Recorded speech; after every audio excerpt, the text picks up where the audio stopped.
자국 우선주의, 아메리카 퍼스트를 외치는 트럼프 정부가 오늘 공식 출범합니다. 트럼프 2기 시대가 개막하면서 주요국들은 앞다퉈 산업 재편을 위한 전략 마련에 분주한 모습인데요. 각종 사건 사고로 경제 불확실성이 커진 우리나라도 실질적 계획 수립에 대한 우려의 목소리가 커지고 있습니다. 길금희 기자의 보도입니다. 우리나라 시간으로 오는 새벽 2시 도널드 트럼프 미국 대통령이 공식 취임합니다. 4년 만에 돌아오는 트럼프는 이번에도 자국 우선주의를 주요 정책 기조로 꼽았습니다. 관세 인상을 중심으로 무역 협상에서도 바이든과 달리 자국의 이익을 최우선시할 것으로 보이면서 상대국들의 긴장감도 커지는 상황. 특히 미국을 최대 교역국으로 두고 있는 우리나라는 수출 품목 전반에서 큰 타격이 예상되고 있습니다.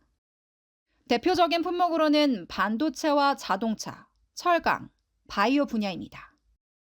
실제 미국은 한국의 수출 시장 2위 국가로 총 수출액의 18.7%를 담당하고 있습니다.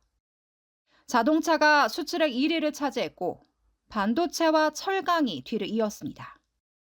이에 우리 정부는 오늘 간담회를 열고 우선 역대 최대 규모인 360조 원을 수출 금융에 공급하겠다는 계획입니다.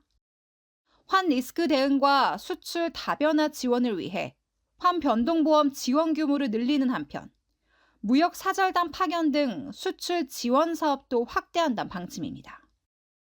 각 기관별 수출 금융 지원 계획도 공개됐습니다. 수출입은행은 반도체, 배터리 등 첨단 전략 산업에 5년간 50조 원을 지원하기로 했고 한국무역보험공사는 7대 은행과 수출 패키지 우대 보증을 통해 기업들의 100조 원의 무역보험을 제공한다는 계획입니다. 2차 전지 분야는 비상대책 태스크포스를 구성했습니다. 정부와 기업이 함께 경쟁력 제고 전략과 광물 자원의 수급 동향 등을 논의하고 전기차 캐즘에 빠진 배터리 산업에 활로를 모색하고 있습니다. 반면 바이오 분야의 경우 실질적인 지원책이 필요하다는 목소리가 나오고 있습니다. 세계적 공급망이 요동치는 가운데 해외 의약품 의존도를 줄이기 위해 미국이 바이오 보안법을 발의한 점도 기민하게 대응해야 한다는 것. 또 각 나라가 바이오 산업 전략을 잇따라 공개하고 있는 만큼 정부 차원의 지원이 필요하다는 주장입니다. 유럽은 의약품 공급 안정화를 위한 규제 완화에 나섰고 일본은 2030년까지 최첨단 바이오 경제사회를 실현한다는 구상을 내놓은 상황입니다.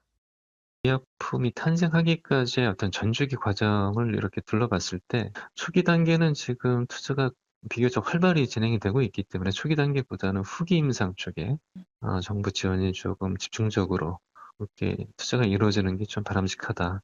현재는 뭐 거의 이제 전무한 상태. 트럼프의 재임기로 이어질 공급망 재편이 각국 산업 환경에 어떤 결과를 가져올지 전 세계 이목이 쏠리고 있습니다. 매일경제TV 길금입니다.